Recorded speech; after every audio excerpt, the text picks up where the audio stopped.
Hello and welcome to Shattered Lives, Reach Ireland's crime podcast. I'm Paul Healy and I'm joined as always by Michael O'Toole, and we're here to talk about the week's crime stories. As always, how's it going, Mick? Brian, I just want to say something really important for our viewers on YouTube. I will not be doing a Healy. I will not be growing a moustache. Because you know what? Firstly, my wife said no. But secondly, I realised I'd look like a UDR man from the 1980s. Where are you going, sir? No, we won't be doing that. Ginger people and moustaches don't work together, so no. Well, I have been surprised by how much conversation it's generated, so that's why I've decided to keep it. It's kind of turned into a beard now, so I don't know. And do you think you look like Joe O'Reilly? No, I don't. Actually, we should talk about this, Healy. I am addicted. God.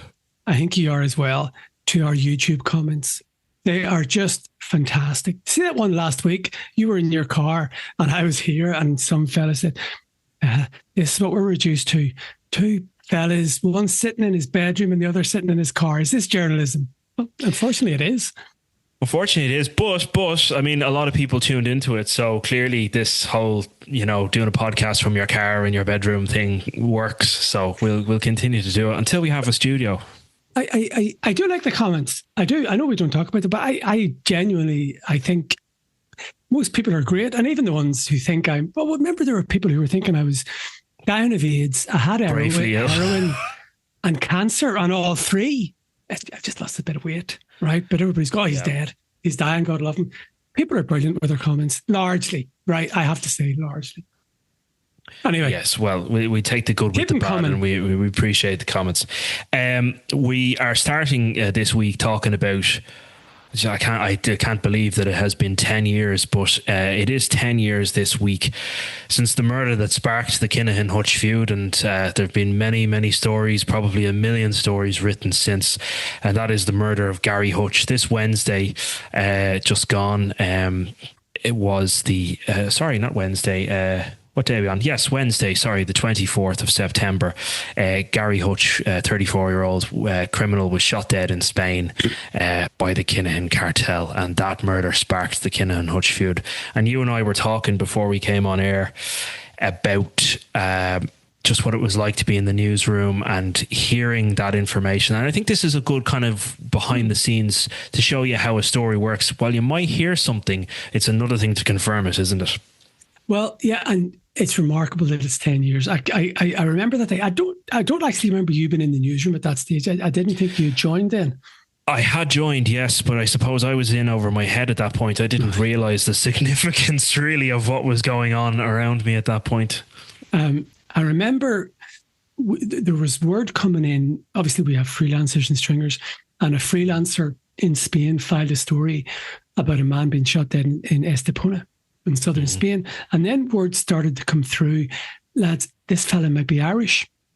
And then when it really jumped up, they got a name. The Spanish media got a name. It was Hulgt, Hulgt, right? Mm-hmm. And the journalist said, could that be Gary Hutch? And that was when it was like, oh, holy shit.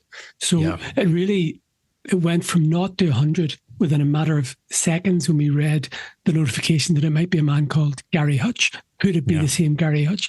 And it resulted in a frenetic, I'd say, 7 or 8 hours.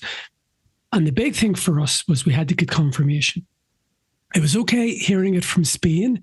We needed to hear it from very, very reliable sources in Ireland because we were going to name him. And obviously there were plenty of stories about what would be the consequences of that murder. I think they were borne out.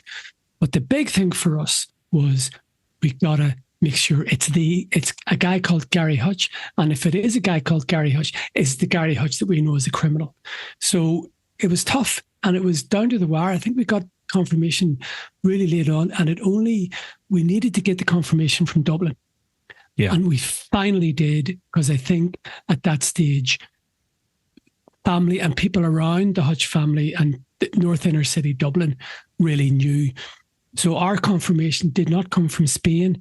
It came from central Dublin. How long after that was that horrible photograph leaked? If you may recall, that there was a photograph of Gary's body by the swimming pool, and I think it was later used as a propaganda tool by the Kinahans. I think, I'm struggling to remember, but I think it was within 10 days. It may have appeared, it had appeared in a Sunday paper. So I think it wouldn't have been the first Sunday, it would be the second Sunday. I might be wrong, but I think it was in a Sunday paper. It wouldn't have been the day after, because I think it came via Spanish media sources, I think, something like that. I know the fellow who broke it, actually. So do you. It did take. It wasn't the next day. I put it that way. I think it was within a week or so, really, that it emerged. But as I said, Paul, we knew, and I know you're going to talk about, you interviewed Pat Leahy, but when we heard that Gary Hutch had been murdered, and it was the Gary Hutch, I remember going, right, that's it. There's serious trouble coming down the road now. And I actually sent you the story I did that night, which was, I think this was borne out that Garda were worried that a key associate of Gary Hutch, not a relation, but someone who had been known to him, was intent on revenge. And I think that was borne out. At that stage, I suppose, I'm just trying to figure out, because we now know, obviously, that the Kinahan cartel was one gang. Like, we often talk about the Kinahan Hutch feud like it's two gangs at war with each other, but it was the Kinahan gang imploding. So Gary Hutch was it's safe to say, was on the radar as a Kinahan cartel gangster, and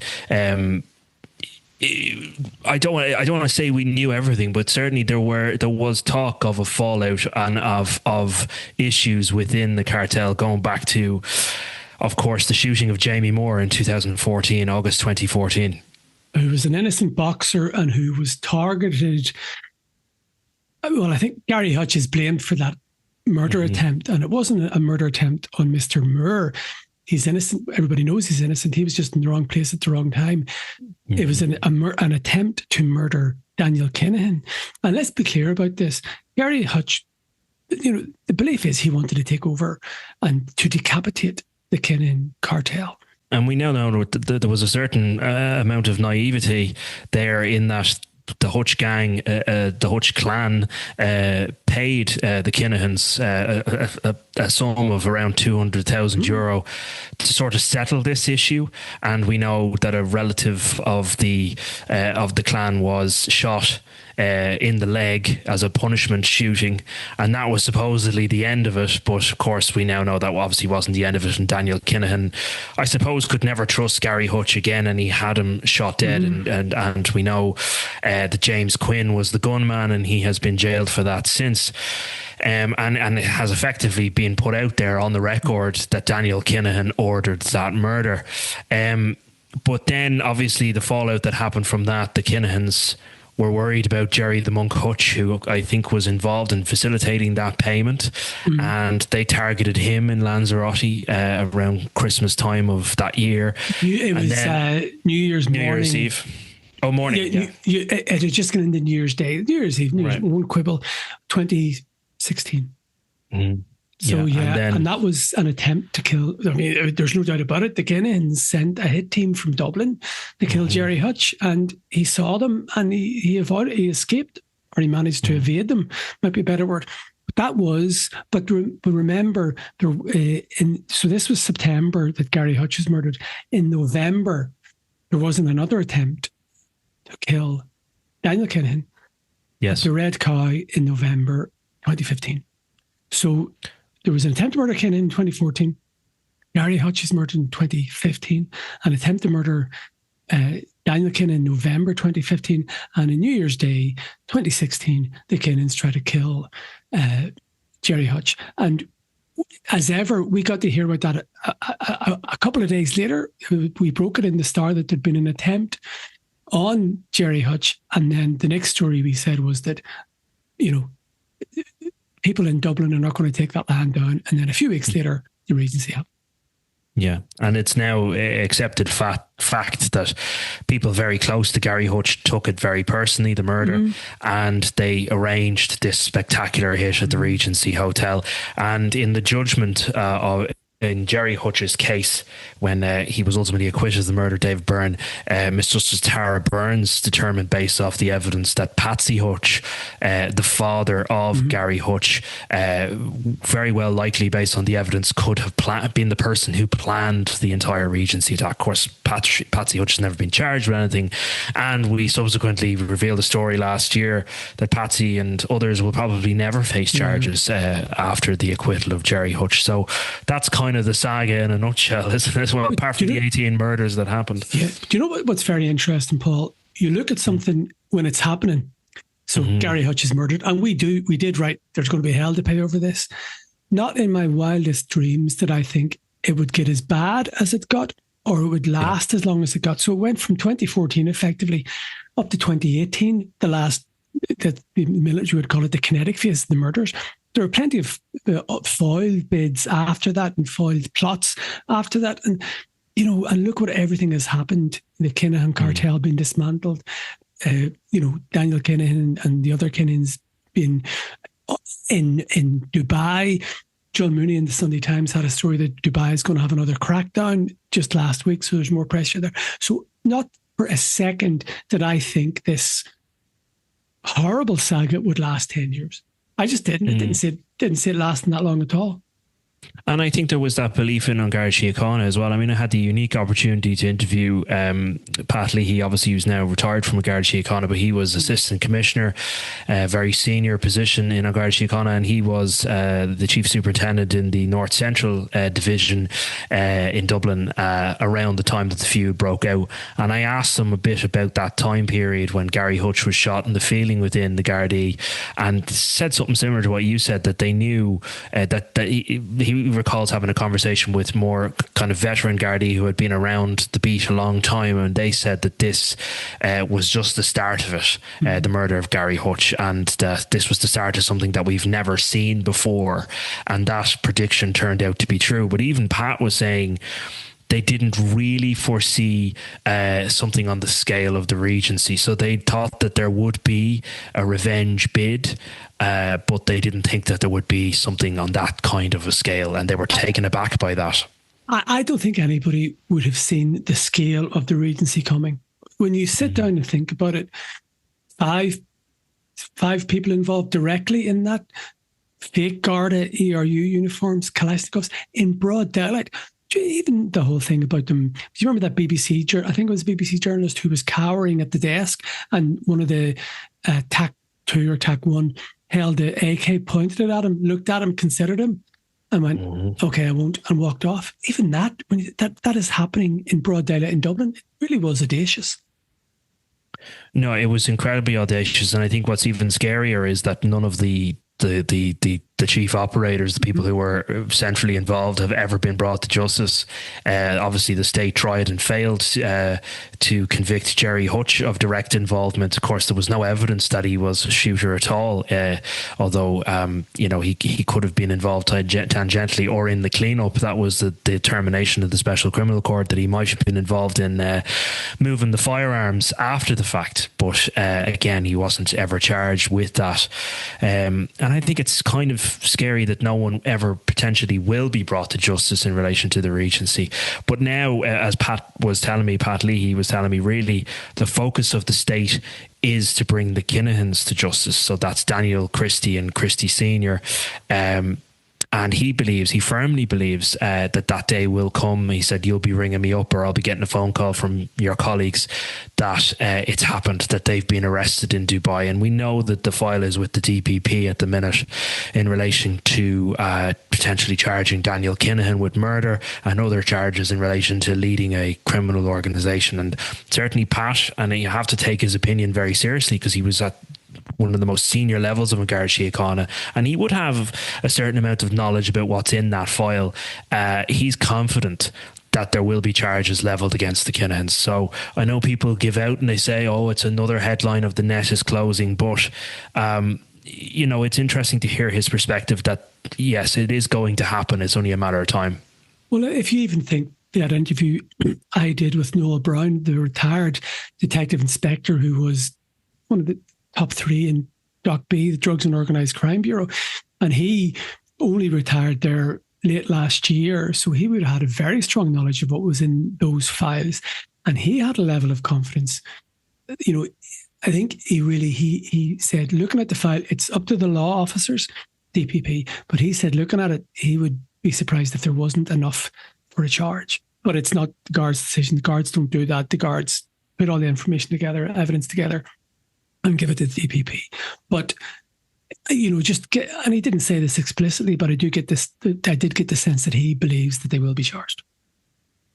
Yeah, and this is a much more complex file, isn't it, really? I mean, it's said to be massive, and, you know, there are recommendations for not just one charge, but multiple charges of murder and conspiracy to direct a crime gang and all that. So it may well be that they're going down the line through all these and they're going, how many of these can we make stick?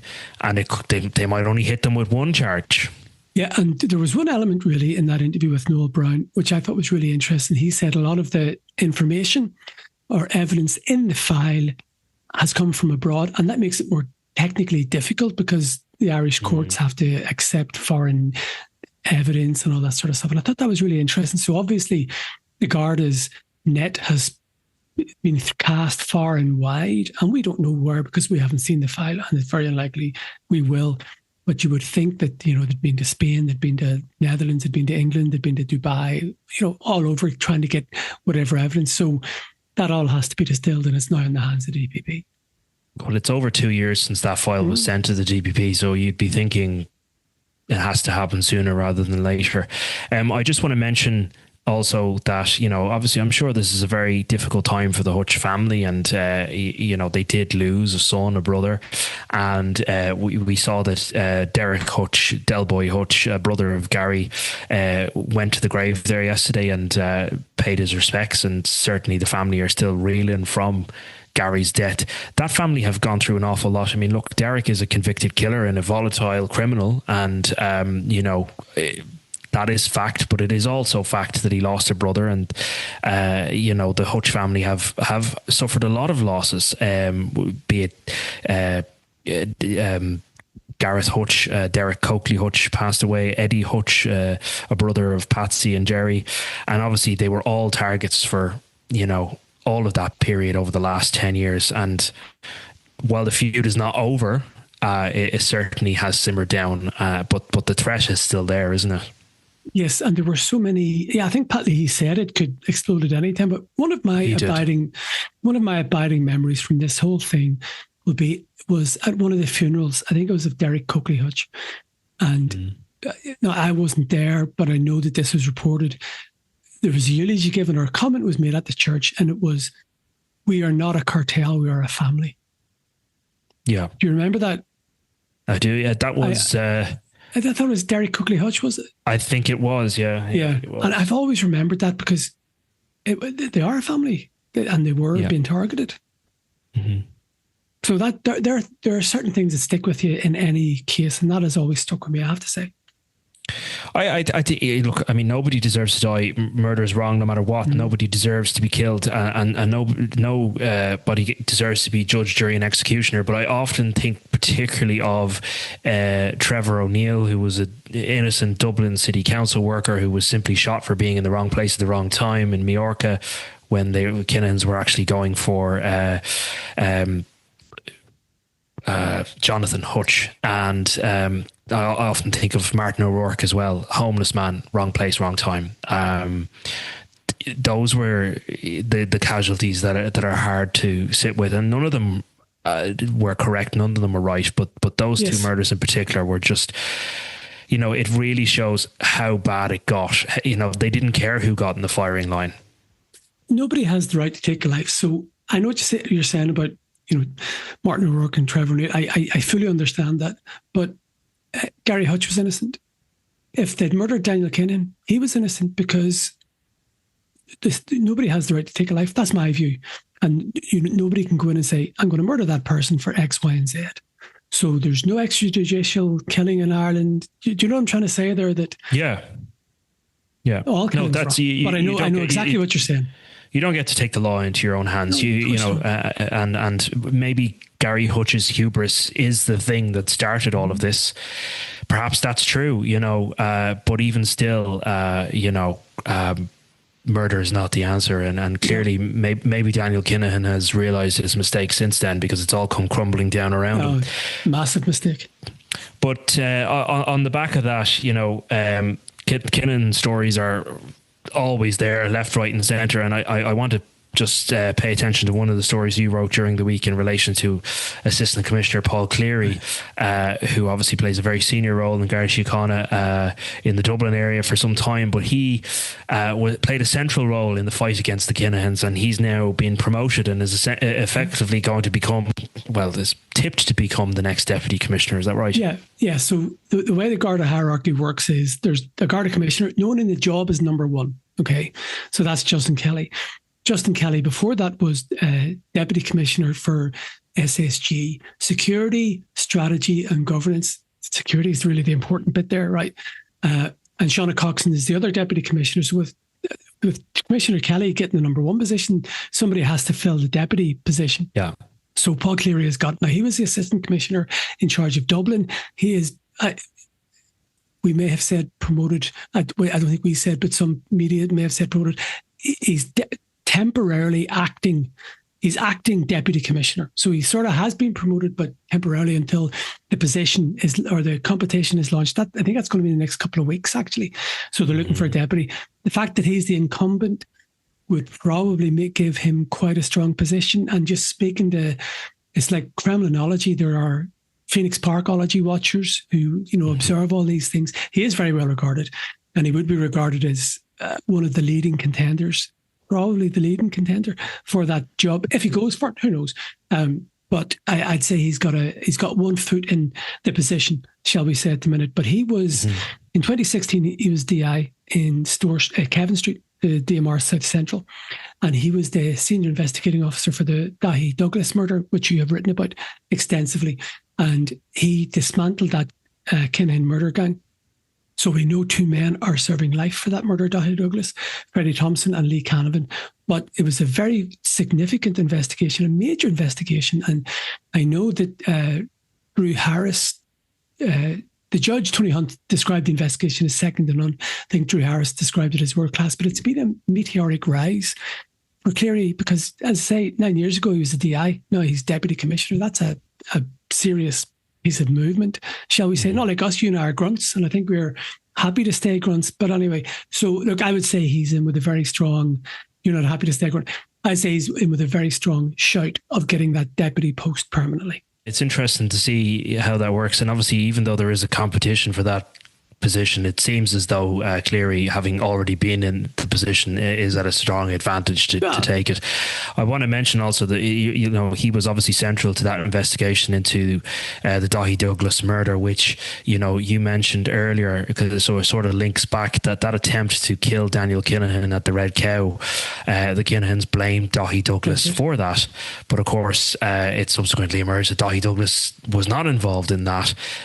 But again, it shows you that the Kinahans were judge, jury and executioner. They didn't care. They didn't ask questions before they killed. And Dahi Douglas was another casualty of that war. And just for the sake of fairness or whatever, I would say there's 2 other strong contenders for that deputy position. Angela Willis, who's in charge of all the national units, and Mick McElgunn, who is in charge of state security. Well, he's the assistant commissioner in charge of all those specialist secret units. So I think it's between those 3. There are others. There's 7 or 8 assistant commissioners, but I think it's one of those 3 really stands the best position. So it's quite the shake-up at the most senior levels at the minute of Garda Síochána. Yeah, big time. You had an interesting week last week where you got a little jolly. No, it wasn't a jolly, but you got to travel to The Hague, to the headquarters of Europol, and you had a very interesting interview with a Garda detective over there who's on secondment over there at Europol, and some really interesting lines came out of that. Tell us about it. So I've been angling for this interview for quite some time. So Europol is the European, those who don't know, it's the European Union's police agency. Now, obviously, there are 27 member states. They're all part of Europol, but there are, I think they told me there are 54 countries involved in it. So you have other non-EU countries, Britain, UK, for example, and various other countries. So was really interesting. It's in Scheveningen, which is very close to The Hague. It's effectively The Hague, where it is in the Netherlands. So yeah, last Thursday I went over. I have to say,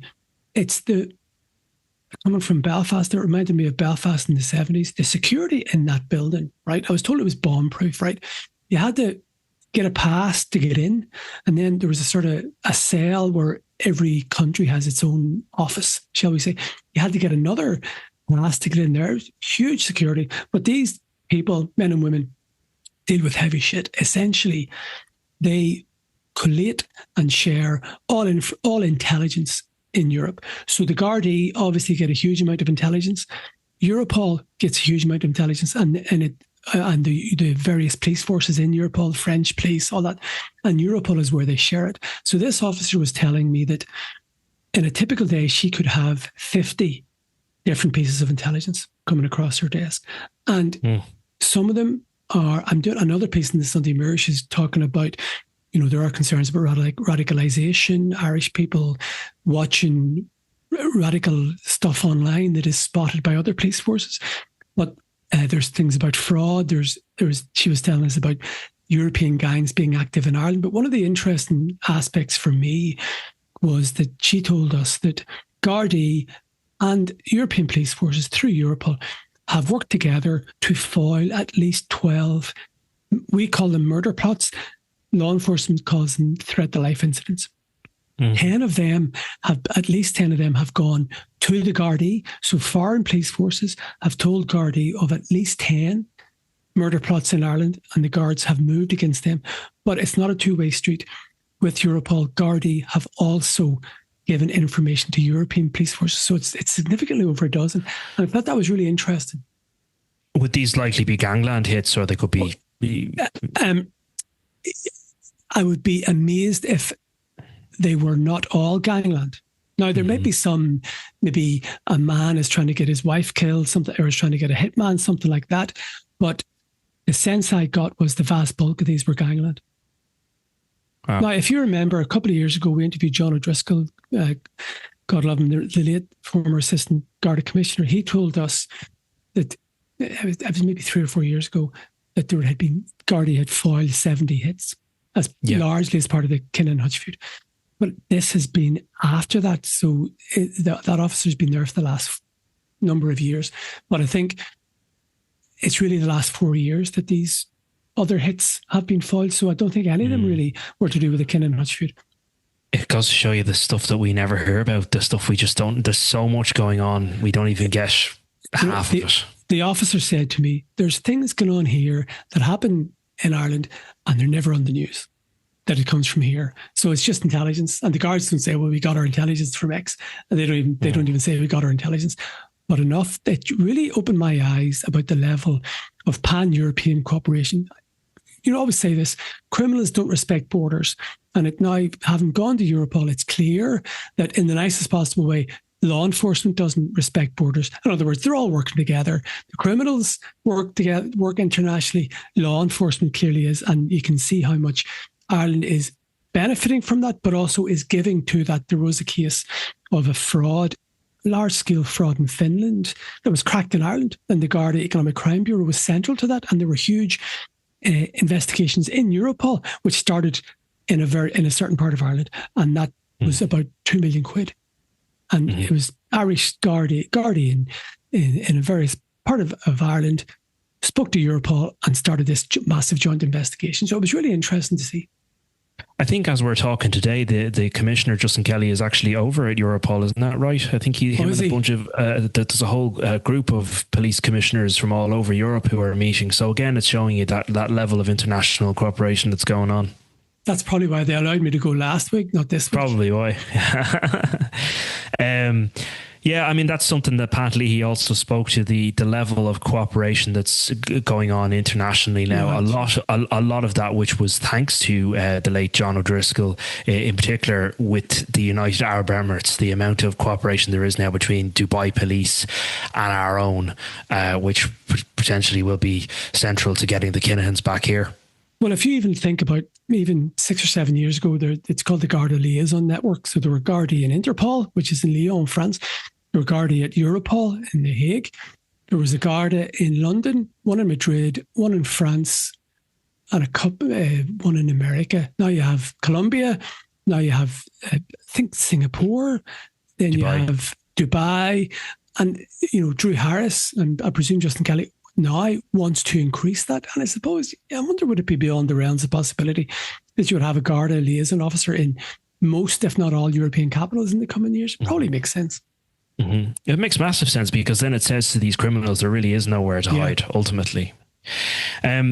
We need to talk about the latest developments in arguably, I suppose, the biggest crime story at the moment. And sadly, there aren't too many developments in this, but the investigation into the disappearance and death of Daniel Aruebose, a 3-year-old child who went missing all the way back in 2021 at the age of, they think, around 3.5. And the parents of that child have been cooperating with the Garda investigation. The mother, Maria, who's now been extensively named by us and other news publications, she has been cooperating with the probe, and she pointed out an area of land there off the Portrane Road, and Gardaí have subsequently found those skeletal remains, which, as of the time of recording this podcast, still have not been formally identified, but there's a DNA test ongoing.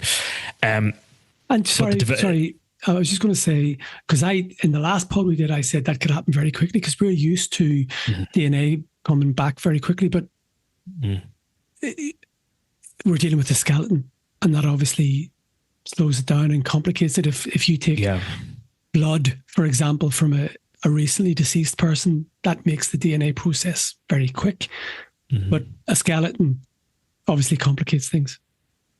It does, and the development that we broke during the week is that the post-mortem examination, which happened last Friday, didn't yield too many answers. An inconclusive cause of death, so they still don't know how this child died.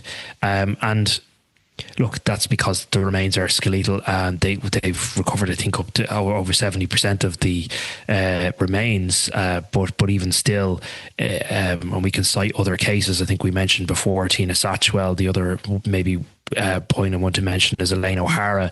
When remains are decomposing for that long, it's very hard to determine the cause of death, and so they've got a challenge on their hands here, because the only narrative that they have at this point is the narrative given to them by the parents, which is that this child allegedly died of natural causes. I think there is some skepticism about that. Why would you bury the remains? Why would you bury your child if nothing suspicious, nothing untoward happened? So many questions. We said this last time, so many questions, and I think sadly, the fact that young Daniel was a child, just the physiognomy, is a child's skeleton is different to that of an adult like me or you. Yeah. And I think it makes it harder for forensics experts and anthropologists. That's just the reality, So very sad. And that poor wee kid. Far as we know, the remains have been moved to a hospital where they were to undergo a CT scan, which might maybe yield further answers as to the condition of the bones. If they're able to see fragments or anything that, and I don't know, we don't know whether they have a skull, but if there's anything that indicates blunt force trauma, maybe they'll be able to find it through that. But it's basically they've hit a stumbling block here, because the course of the investigation has to go one way or the other, and at the moment, again, as of the recording of this podcast, it's still a missing persons investigation, because until that DNA result comes back and confirms the suspicions that it is the remains of Daniel, and obviously it is, they can't move forward. So they're kind of just in limbo at the moment with the investigation. There's a man, first Garda commissioner I interviewed was in early 2000, Pat Byrne, right? And in a different context, he told me something. He said, we can know something, but he said, but there's a difference between knowing something and proving it. So they know it's Daniel, but they have to prove it. And that's totally different. You and I can talk crap on the pod like this. They have to prove it in court, or they have to prove it to a beyond reasonable doubt. So that's totally different, really, isn't it? Yeah, and a lot of people are asking the question, why haven't they taken actions such as maybe carrying out any kind of arrests? Well, at this point, what they have is the failure to report the location of a body, of a child's body, and disposing of remains in a clandestine manner. Like, how they could deal with that is by arresting suspects on what are called summary offences, where you're arresting somebody already on the condition that they're going to be charged, and there's no appetite to do that because these are relatively minor charges, which I'd say investigators don't want to get caught up in right now, especially when you have somebody who is cooperating with the probe and is happy to speak to them and has been speaking to them at length. You're not going to go and arrest somebody then when you have that kind of level of cooperation. And that is all that they would be arresting anybody for at this point, because they have absolutely no evidence of anything else happening, even though a lot of people have raised eyebrows right now and are saying, look, something must have happened here, something sinister must have happened. It's all well and good, as you say, to have suspicions. They have to prove it. And so that's where they are with it. I can't stop thinking. I think, like a lot of people, I can't stop thinking of that poor wee boy. It is just heartbreaking. It's very sad. Alone in a field. No, it's very sad. And when you see, in fairness, the journal.ie chased up and got an exclusive interview with the foster family of Daniel, who he lived with them for a significant period of time before Tusla, reunited Daniel with his mother. But in that time, he was that family loved him. They spoke of him quite fondly, and there were some really lovely photographs which have since come out from that family showing Daniel when he was younger, and he looks very, very happy and a lovely little kid. And the difference between those photos and the one that was put out of him when he was 2.5, it's just stark. We don't know what went on in that kid's life. Hopefully he had a happy life, but we don't know what happened. The parents had split up. The father now lives in Brazil. They are cooperating with the investigation. But even at its most base level, even if everything they're saying is true, the parents of this child decided to dispose of his remains in a field and leave him there and told nobody about it. That's just shameful. And I mean, whether it's criminal or not, it's just shameful. And I don't know how anybody could do that to a child. It's obscene. I'm sorry. Look, they're both adults. It's obscene. Yeah, it's horrendous. It's a really shocking case. And again, obviously, it reminds you of the Kyron Durnan case, but in that case, there's far less evidence and they haven't recovered the remains. So I think people are surprised by how slow this investigation is, but I think that's because Gardaí have already got a lot of ducks in a row on this. Like, I wouldn't look at it that negatively. I would say they've already got remains, they have suspects, and they have people cooperating. So they're taking their time because they want to get it right. And I think they will, but it's just going to be a matter of time. And Gardaí will gently remind us that the guards do not operate to the people's timetable or a journalist's timetable. They do it to their own timetable because they can't make mistakes. Like, for example, just hypothetically, just say somebody was arrested for another crime. It's a big hurdle to go and rearrest them. You have to get judicial permission and all that sort of stuff, right? Mm-hmm. So, really, in that sense, the guards have to have all their ducks in a row before they can make any, if they do in this case, I don't know, but, they can't rush in. We might want them to rush in. The people might want them to rush in. They're not going to rush in. No, and again, once you arrest somebody, it's a ticking clock, and people lawyer up and they say nothing, and then that's it. As you say, there's a higher threshold then to arrest them again. When you have people that are willingly and openly talking to you, and will do so without being under arrest, well, you're going to take advantage of that for as long as you can. And I think that the Gardaí will want to either travel to Brazil and speak to the father of this child, or ask him to come here, which I think they have done. But I don't know. I doubt very much that he will. I mean, why would he? I mean, he's speaking to Gardaí over the phone, and he's a free man and he's free to do what he likes. But if he is willing to help the probe, then you would hope that he does come here and he does help as much as he can. And the Garda have no powers to compel him to come here. No. Up and until somebody is a suspect and there's an arrest warrant, but that's not the case here. And even no, there's a huge amount of hurdles before they could compel anybody back here. I'll put it that way. Mm-hmm. We'll keep an eye on that. Obviously, there could be developments even as we're speaking here, so we'll keep you updated on that story as much as we hear about it.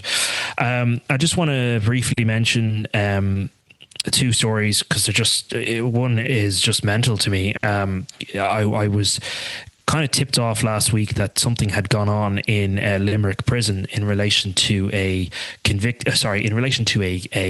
suspected killer, and at that point I wasn't told a name, and I was just told that there had been an incident where prison officers were bitten.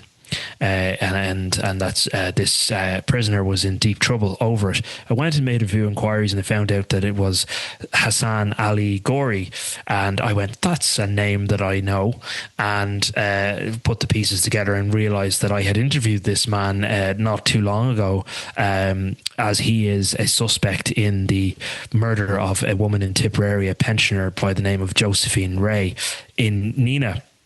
And Josephine was murdered in April of 2024, believed to have been strangled in her bed, a horrendous case, and it remains unsolved.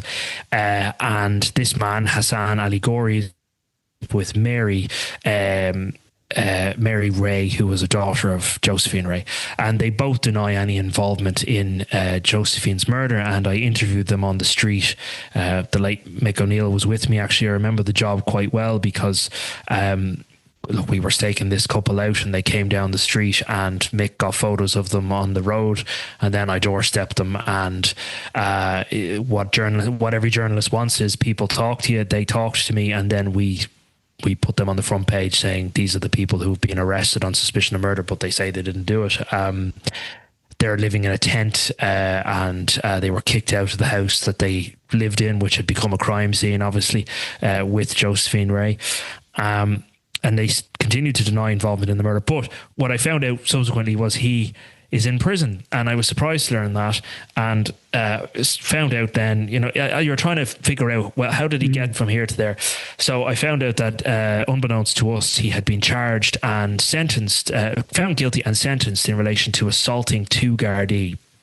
And he received 2 3-month consecutive sentences for each assault, and he was jailed in September earlier this month for that. And not long after that, he was causing serious trouble for himself by allegedly biting these prison officers.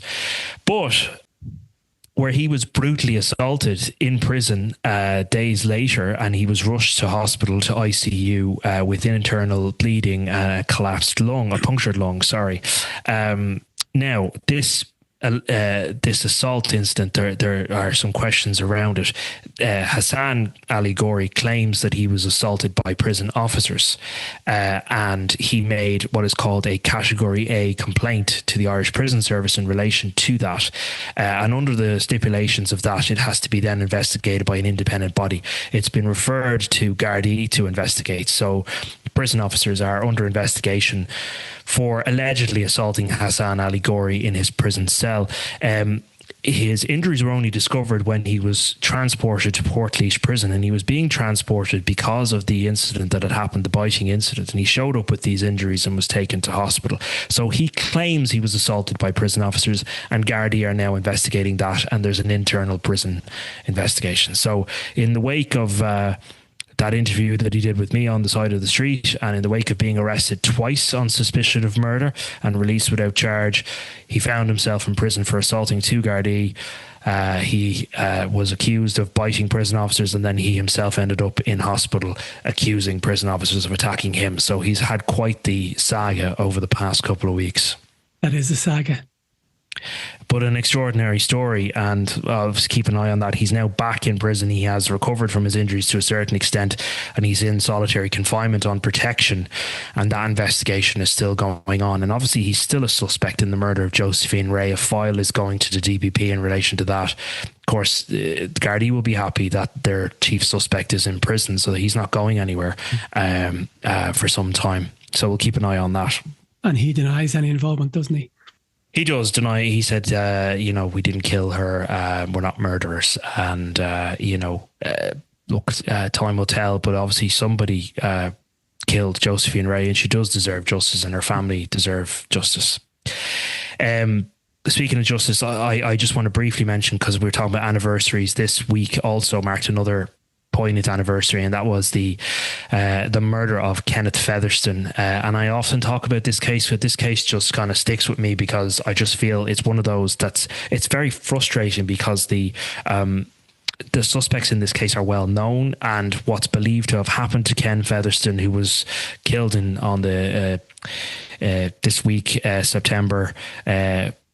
Forgive me the date now, but the start of this week, 16 years ago, he was stabbed to death, and his remains were subsequently found 4 months later up in the Dublin Mountains, partial remains, just dumped there. And it's long been believed that Ken Featherston was in some sort of financial dispute with people known to him, that he went and confronted these people on the day that he was killed, and he was stabbed to death, and then he was disposed of. And his family, unfortunately, still don't have... Well, they have an idea what happened, but they have not secured justice. The people who committed this murder are still out there. And 16 years have now passed. Now, I thought last year, we talked about this murder last year, if you recall, there was a significant development in that the chief suspect was arrested in this case by the Serious Crime Review team, who have been doing a cold case investigation of this. And but since then, there's been nothing. And a file, I believe, still hasn't gone to the DPP in relation to that. And Ken's father, Brian, is quite frustrated by that, because he's been tirelessly fighting for justice all these years. And, he's getting a bit tired, I suppose. He's 71 now, and he says that he just hopes that he's alive long enough to see the perpetrator brought to court, and to have that day in court means everything to him. And as I said, guards can know things, but they have to prove them. Yeah, and it's very difficult, particularly 16 years after the fact. I mean, there was some sort of dispute over money here, and I'm limited what I can say about that, but there are people who are known to Ken who deny any involvement, but they are the last people known to have seen him alive, and we just never know whether the family will get justice in that case. I hope that they do. So that's why I just wanted to mention it, because I can't even believe it's in 16 years since that case first erupted. And family's pain never goes away. No. And well, look, it's important. It's clear that justice is important to families. They're living with their grief, but families do need and require justice. That need never goes away. Yeah, I mean, Brian says to me, and he said in an interview I did with him this week, that it would be the defining moment of his life, the one thing that he got right if he finally sees the day that his son's killer is in court. That means everything to him, like, despite the fact that he has had to deal with the grief all these years, and at least he has the remains, he says, and at least he has a grave that he can visit. Other families do not have that, and he's conscious of that, but he still says the real closure is just seeing the people who've committed this murder be brought down. And he said something to me which I hope he's wrong about, and I hope that he thinks he hopes he's wrong about, which he said, sadly, in this country, you can get away with murder. Well, that's been true for 16 years, but hopefully one day that knock comes on the door for those who killed Kenneth Featherston. And for all the others. There's so many. There are. So will we leave that there? Yeah, I'm going off to enjoy the rest of my holidays. I've got 36 or 42 hours left, something like that. I'm back on Mick, we all know now you're never off. Crime reporters are never off. Thanks to everybody for listening to us, and maybe we should do a poll in the comments about the mustache, and keep it, get rid of it. What do you think? Yeah, you've got a bit of a beard there, I see. I prefer the beard. It's pure laziness. That's all it is. There you go. Listen, thanks everybody. We'll talk to you next week. Thanks everybody.